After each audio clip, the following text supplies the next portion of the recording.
സന്തോഷവും ആത്മവിശ്വാസവും നിറഞ്ഞ സായാഹ്നം സമ്മാനിച്ചുകൊണ്ട് 100-ലധികം കുട്ടികളാണ് തിരുവനന്തപുരം കോവളം ബീച്ചിൽ ഒത്തുകൂടിയത്. ഒരുമിച്ച് ചിരിച്ചും കളിച്ചും അവർ തങ്ങളുടെ സന്തോഷ നിമിഷങ്ങൾ പങ്കിട്ടു.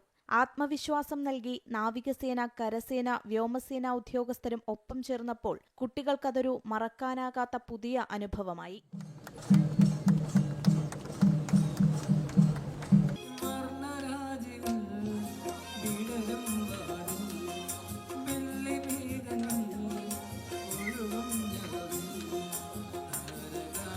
സന്തോഷവും ആത്മവിശ്വാസവും സർഗാത്മകതയും നിറഞ്ഞ സായാഹ്നം സമ്മാനിച്ച് വിവിധ മേഖലകളിലെ പ്രമുഖർ കുട്ടികൾക്കൊപ്പം പങ്കെടുത്തത് ഇരട്ടി മധുരമായി.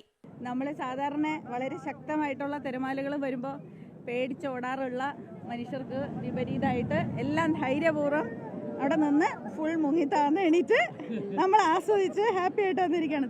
വീണ്ടും ഞങ്ങൾ കടലിലേക്ക് ഇറങ്ങാൻ റെഡി ആയിട്ടിരിക്കുകയാണ്. ഇപ്പോൾ ഒത്തിരി കുട്ടികളെ ഇന്ന് സാധാരണഗതിയിൽ നമ്മൾ ബീച്ചിലേക്ക് അധികം വന്നിട്ടില്ലാത്ത ഒത്തിരി കുട്ടികൾ ഇന്ന് നമ്മളോടൊപ്പം ഉണ്ട്.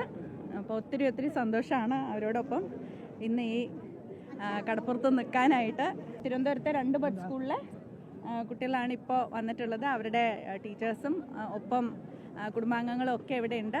Air marshal Manish Khanna, brigadier Anurag Upadhyaya എന്നിവർ മുഖ്യാതിഥികളായി. Divya S Iyer, commandant Suresh R Kurup, Pradeep Jayaraman തുടങ്ങിയ പ്രമുഖരും പങ്കെടുത്തു. അമൃത ന്യൂസ്, തിരുവനന്തപുരം.